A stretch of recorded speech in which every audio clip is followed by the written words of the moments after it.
on, everybody? We are live and we are in effect. It is Thursday, you guys. You are in the place to be. This is the Locker Room Show where we talk football specifically for you players out there, parents of players, coaches, and just the football fans of the world. So welcome to the Before You Go Pro Locker Room Show. I'm your host, Coach Terrence Wood. The gentleman you see on the screen with me is my boy from St. Louis. If something falls in the background. Coach, you got a ghost over there, man. That's the ghost of the Big 12 coming. Well, I'm sorry. But none other than the great Q, the guru. What's going on, Playmaker? What's going on, man? We about to call Dan Aykroyd and them over to your house, man. You check. It's all good though, man. We got a big week.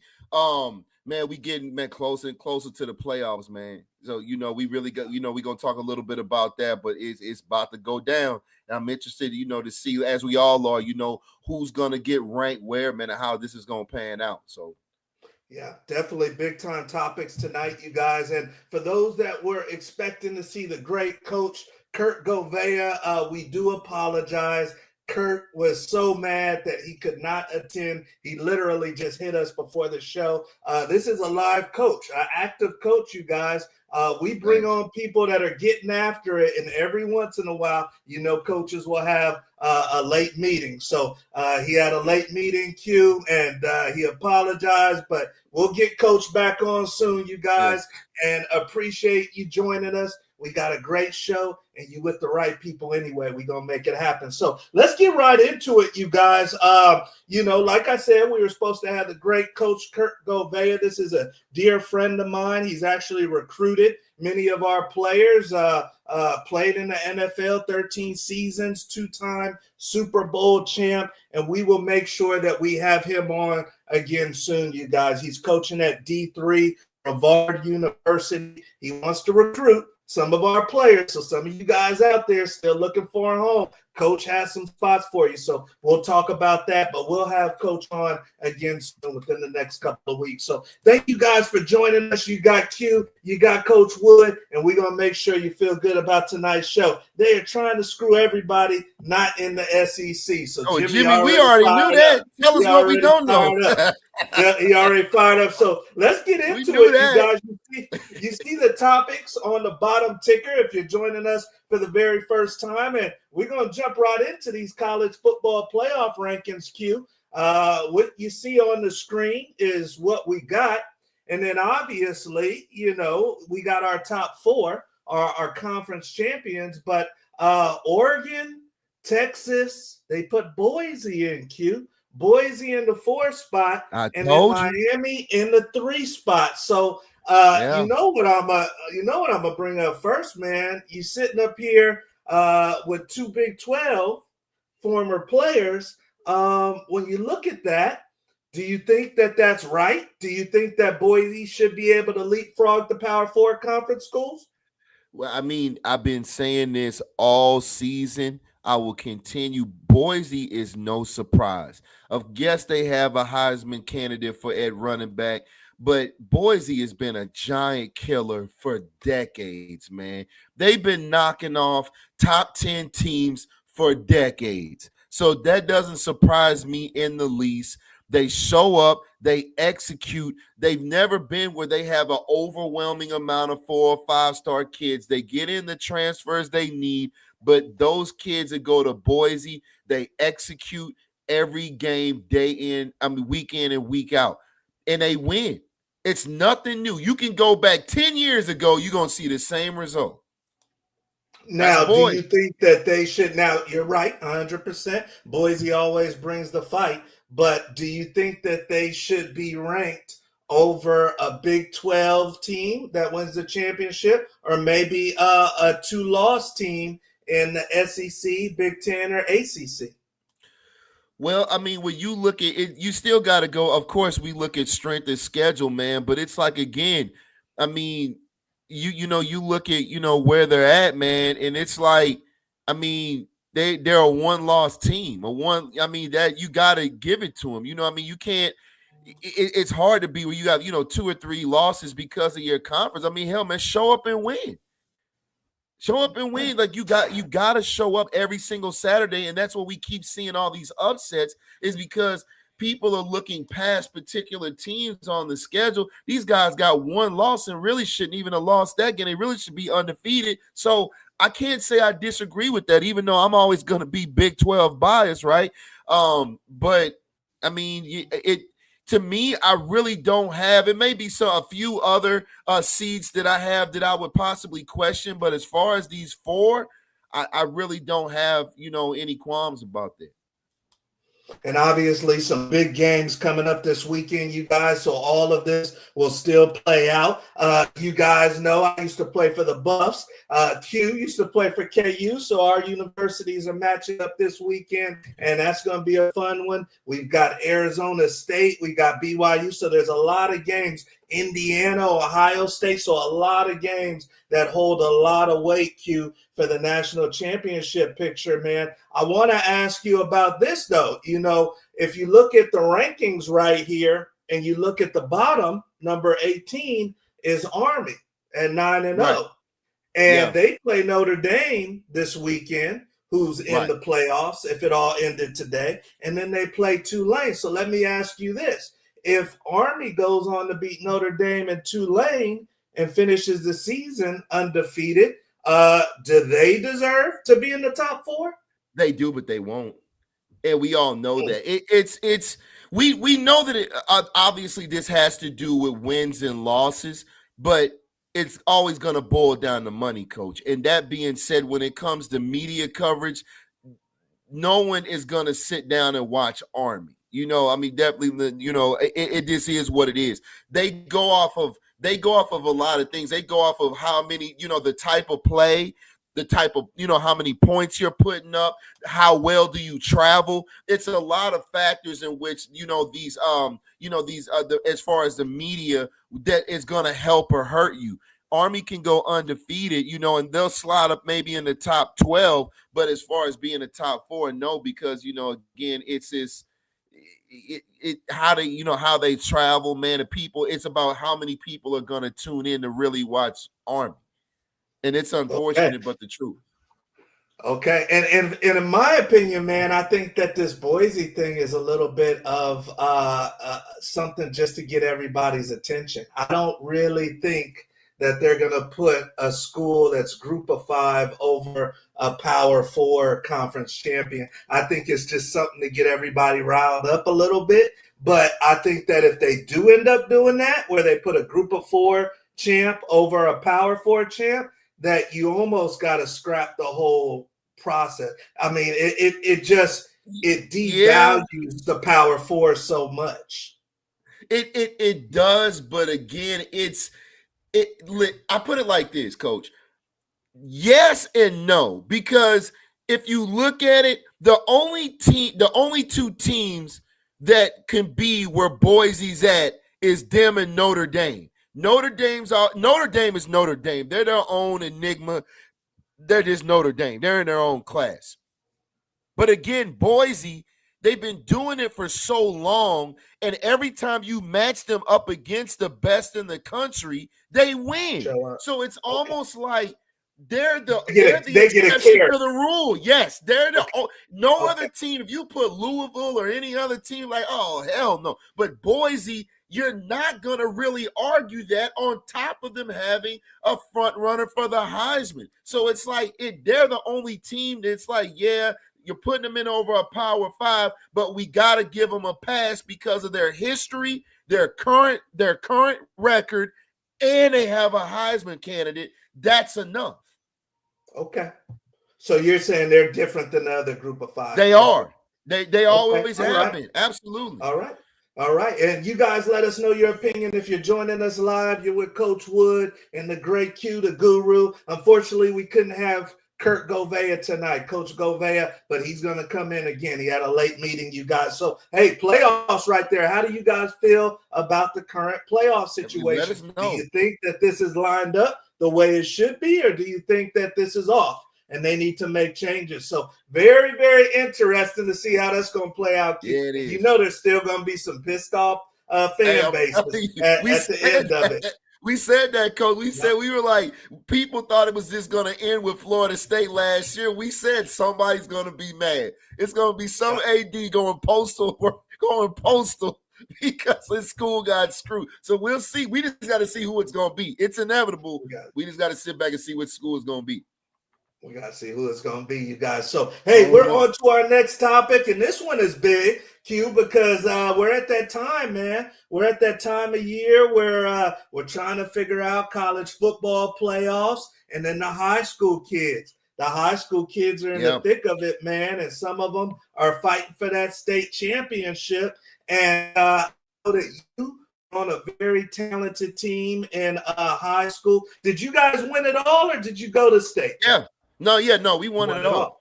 Okay. So you guys are listening to somebody that's done what a lot of you guys would love to do with your teammates and your classmates.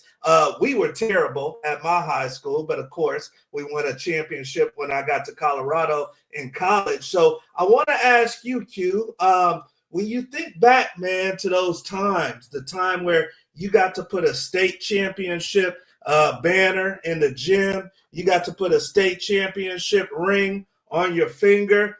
Give me 2 or 3 things, man, that you think qualify a team to become a champion. Yeah, I will definitely say, man, giving literally, and it sounds so cliche, but literally giving everything you have and playing to the whistle on every single snap. Every single snap. And what I mean by that, like, for example, my senior year when we won state, in the state of Missouri, man, which is a freaking gauntlet to run, at that time. There was a lot of great teams, a lot of D1 players, in the state at that time. Sometimes you need that and you need a little bit of luck. But when I say play to the last snap, like, we were playing Hazelwood Central and Reggie Germany caught a Hail Mary in the back of the end zone as the buzzer was going on, right? So when I play to the end, then the next week we're playing a team Melville who's ranked 2 in the state. We're number 1, and we won on a goal line stand, literally 4th and goal. Like 3 we're talking about 3 downs in a row. So 1st and goal, 2nd and goal, 3rd and goal, 4th and goal. 4 stops in a row and at the goal line. To win the game. So it's like, man, like you have to give everything. When I say everything, it's no snaps off. Everybody's got to be on the same page. If you do make a mistake, it's got to be 100 miles an hour. And somehow, man, you might need a little bit of luck sprinkled off in there too. Wow, that's big right there. So you guys listening, some of you guys are in the playoffs right now. You're going to play tomorrow. It may be your last high school game. Yeah. The guru is saying, play every single play like it's your last play, because the team that barely wins may end up winning it all down the road. So that's huge right there. And for myself, you guys know that Q won a state championship in high school, like he just mentioned. Myself, we won a championship in college. So I didn't get to play in playoffs in high school, but I did have success in college. We won a championship at CU. What I could say, you guys, is there has to be a point in the season. For some of you guys, this may has already happened, but there has to be a point in the season where the players take over the team. Where, the coaches are there at practice, they're calling plays, but this is a player-led team.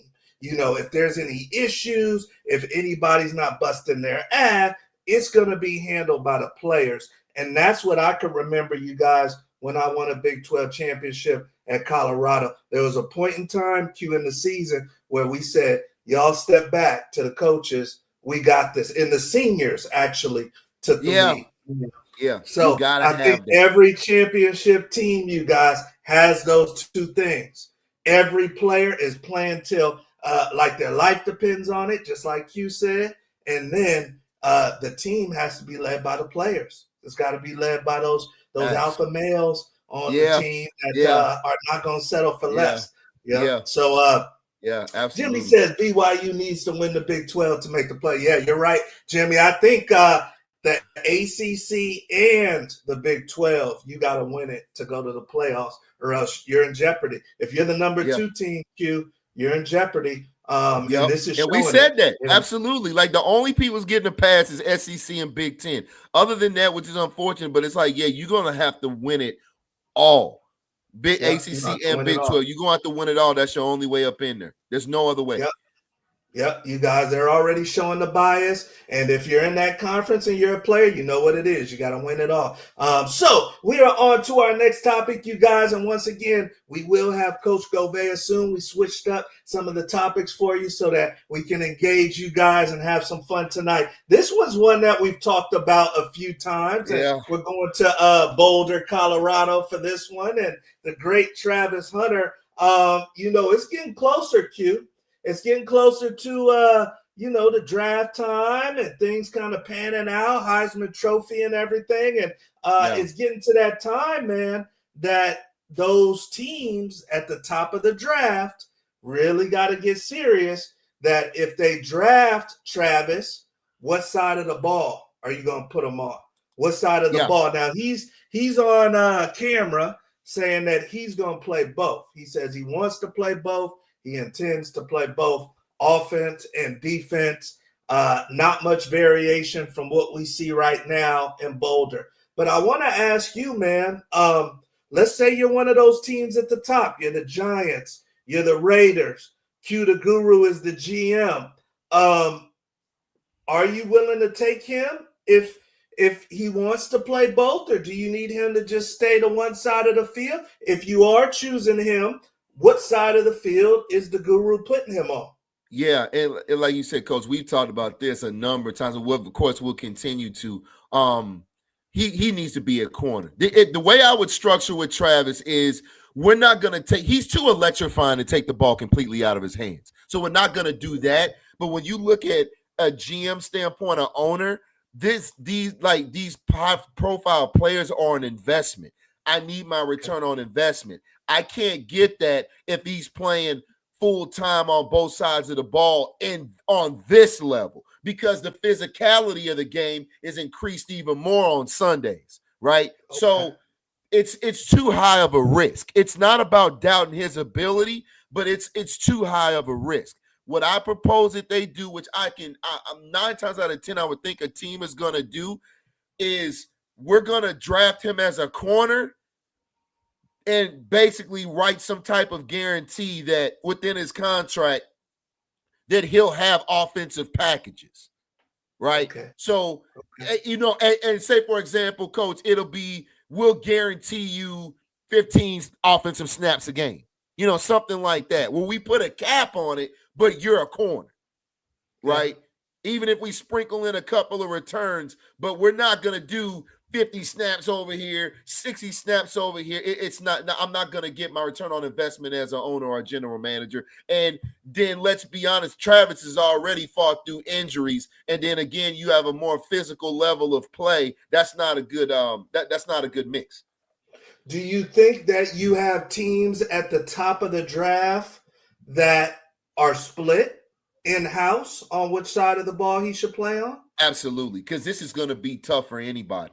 It's going to be tough for anybody, man. But the crazy thing about it is, Coach, is, I was doing some research, throughout the week, and a lot of polls and according to a lot of scouts, they have him graded out as the number one receiver and the number one corner. That's the hard part. What do you do with this kid?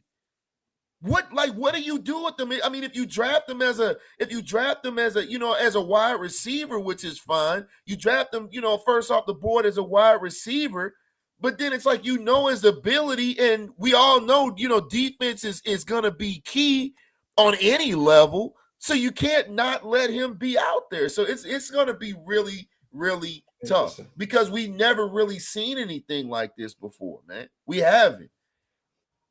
Yeah, it is going to be interesting, and then it would be interesting to be a fly on the wall in some of these boardrooms, with some of Yeah, these teams where the D coordinator's like, I want them at corner, and the OC is like, I want them at wide out, or maybe yeah, the owner wants them to play offense, So yeah, it's going to be very interesting to see how it all plays out, you guys. And then, of course, once he gets to the league, it's going to be interesting to see which position he plays more. But very, very talented young man.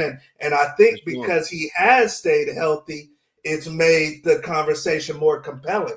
If Yeah, he gets yeah, injured, then they'd say, maybe keep him on D. But he's been able to stay healthy. So people are like, maybe he can. So yeah, very, very interesting. And we'll yeah. see how that plays out in the future. We're on to our next topic, you guys, and thank you for joining us. I'm your host, Coach Terrence Wood. You've got the great Q, the guru, with us. Our alma maters are going after it this Yeah, weekend. Alma mater. So, but we still boys. We still boys. So, no doubt. check this one out, man. This is very interesting. We're getting closer to the early signing period. So all of Yeah, these kids are starting to commit. And this kid, Bryce yeah. Underwood, top quarterback in the country, out of Michigan, Q. He was set all the time to go to LSU. LSU. Yeah, Literally at LSU last weekend. Michigan's been trying to woo him because they've got quarterback problems and they don't want to lose an in-state talent. And sure enough, Q, the man switches and flips his commitment to Michigan tonight. Flips his yeah. commitment to Michigan. So, it's been highly publicized that Michigan's got about a $10, $11 million package for him. I know that the Barstool owner has God. tried to get the dollars flowing. So not even one down yet, man, in college, but 10 mil a year. He's making top flight NFL money to go to Michigan. My question for you, because I know that you don't think a decision should be based off of money. However, can everybody be bought right now, Q? Is there a dollar figure that as a parent, you're now Q Underwood, you're his father. Right. Is there a dollar figure where you actually take the decision out of your boy's hand because it's just too much to turn down? Yeah. Man, coach, that we talking 10 mil, man. 10 and a 10 half mil. million dollars. I mean, that is life-changing money in and of itself. Just like that, and that's the thing, like whether this kid makes it to the league or not, he gets all that from Michigan. I mean, you're He's good for the done. rest of your life. Yeah, you manage it correctly. Like it's so there are offers out there where it's like this one. It is damn near too good to turn away. What you hope to see is obviously the kid be healthy and have a great career, and hopefully that, especially as a quarterback, they recruit some weapons to go around them, because it's kind of like when it's kind of like when you're a first round quarterback, going to Cleveland or something like that. You know what I mean? It's like you're getting the bag, but I have nothing to work with. I have no O-line, and I'm getting my head knocked off every snap, but I got paid. So you don't want it to be that type of situation either, because again, it's like Michigan's really been struggling with what do they have other than him.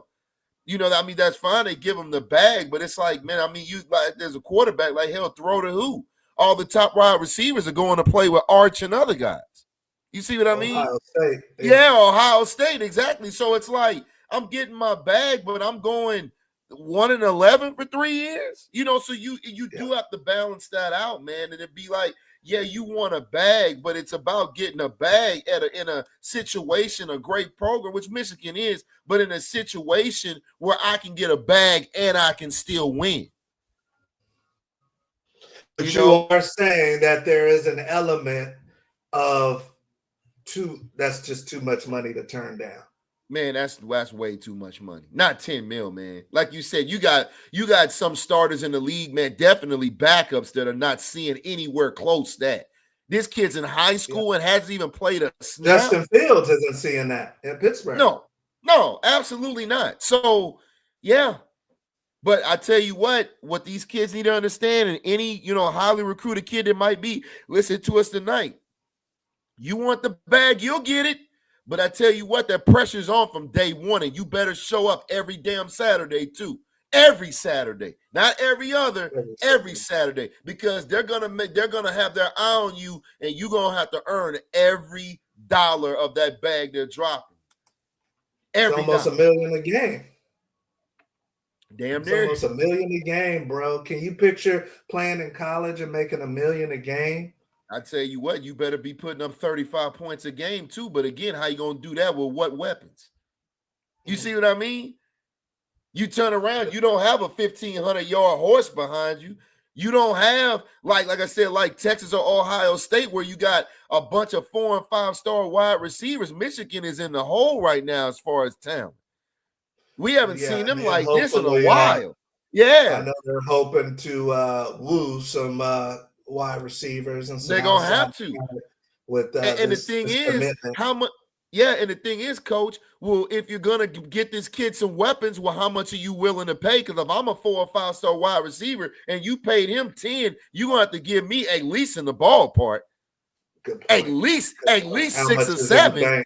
Yeah. So now it's coming down to, okay, well, if Michigan wants to throw a bag out there like that, well, how much as a whole are we willing to really spend, man? You look at it, Coach. You build around the kid. You be looked up and spent an equivalent to an NFL roster, man. You talking about you get 3 or 4 kids around them and a nice running back. You got up a $60-70 million.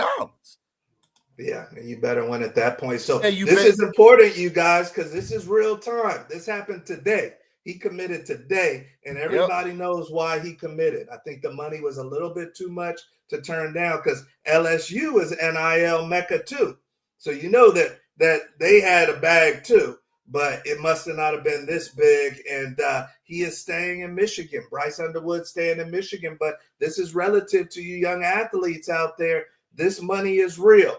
They are really handing out this type of money for these type of prospects. And like Q said, you better be ready for the pressure. Even if you get $500K, $200K, you better be ready for the pressure. So this is going to be interesting to watch as we see how it goes. We are on to our next topic, you guys, and thank you for joining us. Please make sure you hit the like, subscribe, and share button so we can grow this football community. Unfortunately, Tayon Holloway, Q, Louisville defensive back, man. They played out here on the West Coast, Stanford. They were waiting for him on the runway, baby. They were waiting for him on the runway shortly after the game, and they get back to Louisville. He's arrested. Domestic violence charges against him for some fights with his girlfriend. And it looks like there was some strangulation and hitting her in the face. So he got arrested, Q, and currently he is suspended. He is suspended from the Louisville football team and all team activities, as you guys see here. What I want to ask you, Q, is, he's suspended. They didn't just dismiss him from the team.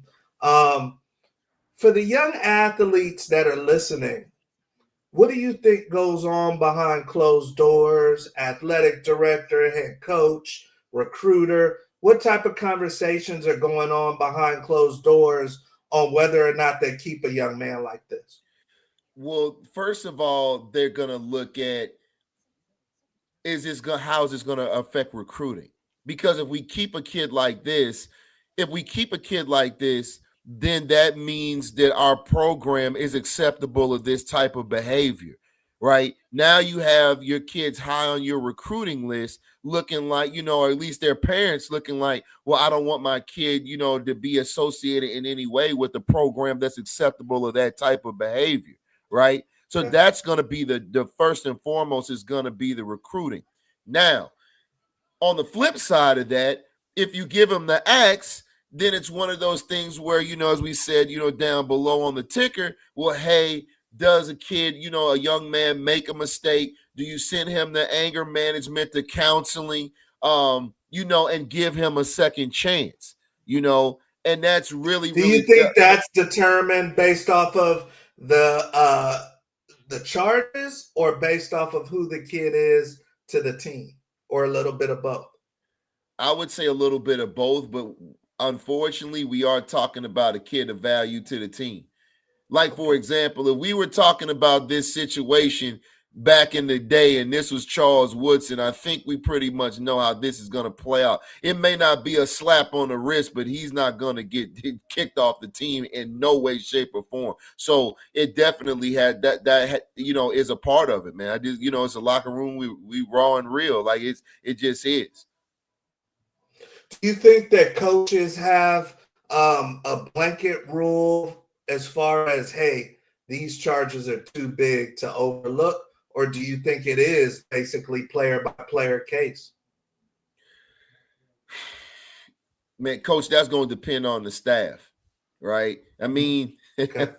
like, ask me that question about Tebow and Percy Harvin's Florida team, right? Yeah. Where we kind of know how that would pan out, right? So it depends on the head coach and the staff, and and how just how they're going to handle it, the culture of that team. Okay. And Jimmy, maybe one of Jimmy Johnson's old school '80s teams.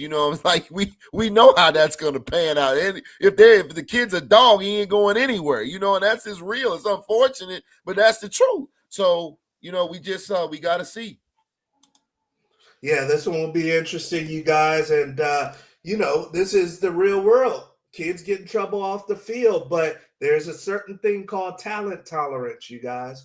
And talent tolerance means based off of your talent, you may get a little bit more leash than someone else. So don't look at your teammates, say, well, he didn't get kicked off the team and I did. He may be a little bit better than you. And that's how it is in the workforce. That's how it is. When money's on the line. So it will be interesting to see what happens to young Tayon, but chances are, since he's not already kicked off the team, that means that they're going to try to work with this young man and see how this all plays out. But hopefully he makes some better decisions down the road, and you guys do too, that are out there trying to get scholarships and NFL opportunities. We are on to our next topic, you guys, and we're ripping and running through this show. Once again, we were supposed to have the great coach Kurt Gouveia, Brevard University, two-time Super Bowl champ. He's going to come on in the next couple of weeks. They had a late coaches meeting and he couldn't get out of it. So we do apologize, but we're rocking and rolling. We usually have the lightning round for those that know all about the locker room show, but tonight we're switching it up as we always do. For our real locker room show vets, you guys know what time it is. When we don't have the lightning round, what do we have? We have Hall of Fame or not.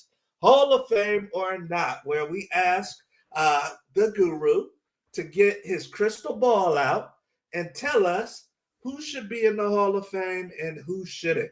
Now, we go by position when we do Hall of Fame or not. And tonight we are going to the tight end position. Now, the guru is the law when it comes to Hall of Fame or not. So we've got 3 Hall of Fame candidates, but only 2 can get in. So we are going to the tight end position tonight. Okay, guru. bring it. And your options are Big Jimmy. Graham. Big Jimmy Graham from the U. You got Jason Witten from Tennessee, and then we put some new school blood in there with Kittles. So one of these gentlemen, now in the real world, all of these gentlemen may go to the Hall of Fame, but not in Guru's world. In Guru's world, only 2 can go, and one that gets excluded will never be in the Hall of Fame. So, Commissioner Guru of the Hall of Fame, which 2 tight ends are getting into the Hall of Fame?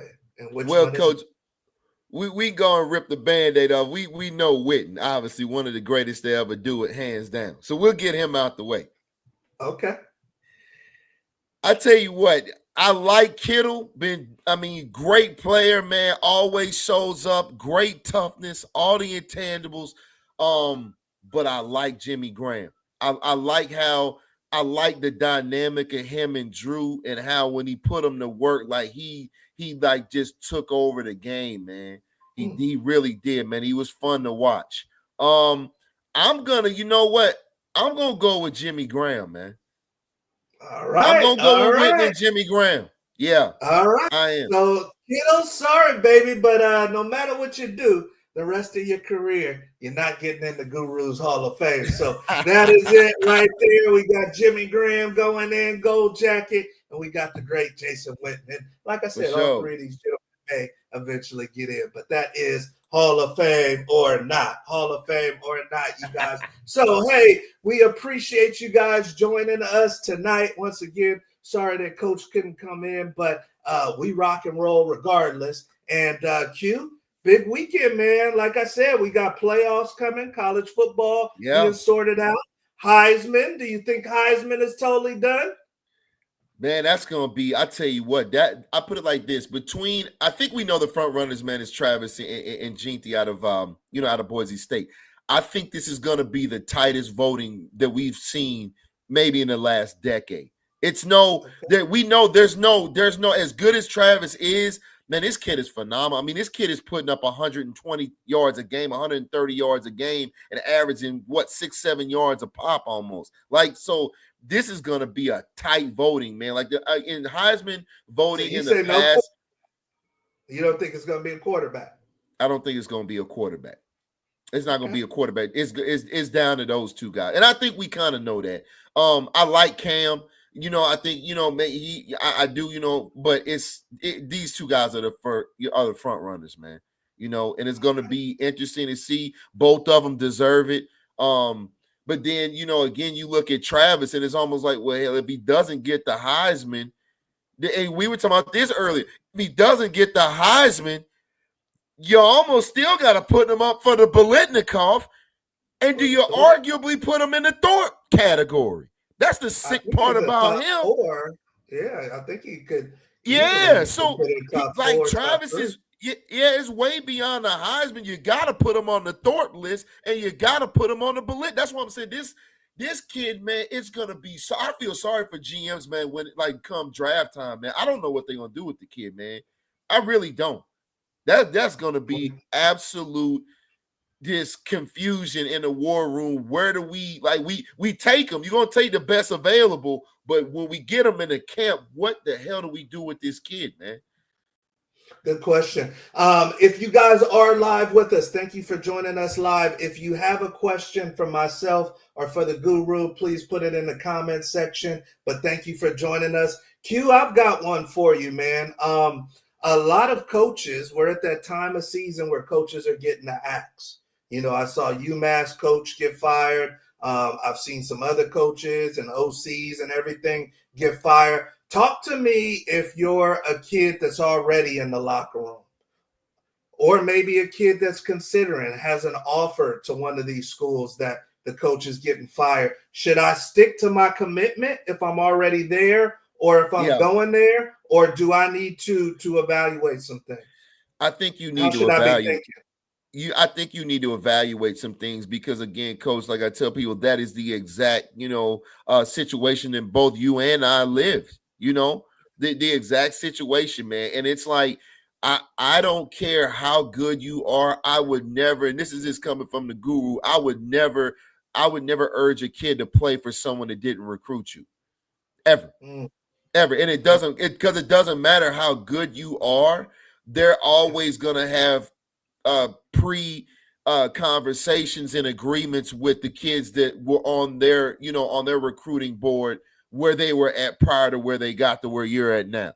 Loyalty So isn't as strong. yeah, absolutely, absolutely. Hands were already shaken before they got to their next arrival, right? So it's definitely going to have to be some evaluation because you want to make sure that you're at where you're gonna get clicking, or should I say at least where you're gonna have a fair shake of competing, right? So yeah, I would never recommend any player to do that. if they Okay, can all help. right, you guys. So if you're out there and you're watching this show and you're already at a university where the coach got let go, or you were thinking about attending a university and the coach just got let go, it doesn't mean no, doesn't mean don't stay or don't go, but Right. it does mean, just like Guru said, you need to talk to somebody, you need to evaluate some things, you need to talk to whoever the new coach is going to be and see if that's going to be a good spot for you. Because if they didn't recruit you, that means that they don't have to be loyal to you. Okay. It's like True. having a wife that's chosen for you. Right. It's like, Right. hey, I didn't get to choose you. So I may like you, I may not, but I may always be looking around to see Right. who's out there. Now, So Coach, that's I will say this. I wanted to add one thing, Coach. I will say this. If you're a kid that just so happened, possibly, let's say that's fairly highly recruited, and the school that you were at, the way it pans out, should I say the school that you're at, the coach that maybe gets fired, but the coaches were coming in, were recruiting you out of high school and know who you are and wanted you at the previous school, that still could be a good situation because they still know what they got in you, right? So that's like I said, that's why you have to think and don't really move in haste. Because if you're like, hey, if these guys already knew me, I just happened to tell them no and ended up here, but now they're here, it still could work out because they're like, hell, it's really like they're looking at it like, well, hell, we got a second chance on the kid we wanted in the first you place. anyway. Exactly. Now we're here. God got jokes. It worked out good anyway, right? So that's it. Could you do see situations like that where you should stay put, but if it's not that, what I just described, you might want to double think where you're at. Okay. So, yeah, and that also gets to the point, you guys, before we let you go, that especially in today's climate, no burning bridges. Try your best not to burn bridges, because that GA or that assistant coach that you're dogging out may be the head coach somewhere that you would like to go to. So, no burning bridges. You will see these people again in the football industry. Guaranteed. All right, you guys. And we can both testify to that. So, guaranteed. hey, hopefully you guys enjoyed tonight's show. I know it was a little bit of a ad lib, us kind of calling an audible. But hey, whenever you got Coach Wood and the Guru, you're in the right spot, baby. So hopefully you guys enjoyed tonight's show. Come back next week. We already got a great guest lined up for you. And then we want to game you up for the rest of the season. So we love you. Appreciate you coming by. Guru, anything for the good people? Oh, definitely, man. Again, hey, it's playoff time. We're going to see how this plays out. Everyone that's in the playoffs, good luck to you. Stay healthy. Make some plays. Make your parents proud, man, and yourself, man, and get yourself on the map, man. You got to get to school. We got stuff to do. Yes, indeed. And the first play you need to make is make sure that you like, subscribe, and share. And then if there's any athletes out there that do want some recruiting support, before you go pro has your back. Check us out, www.beforeyougopro.com. We've been helping athletes for years, almost 2 decades now. Got kids playing across the country. Go check out the resources. Also check out NILLLC.org and get ready to make some money, save some money, and grow your money, all right, as a student athlete. So, hey, once again, Coach Wood, that's the Guru, baby. We will definitely see you at the top, and we'll see you next week on the Locker Room Show. You guys have a good one.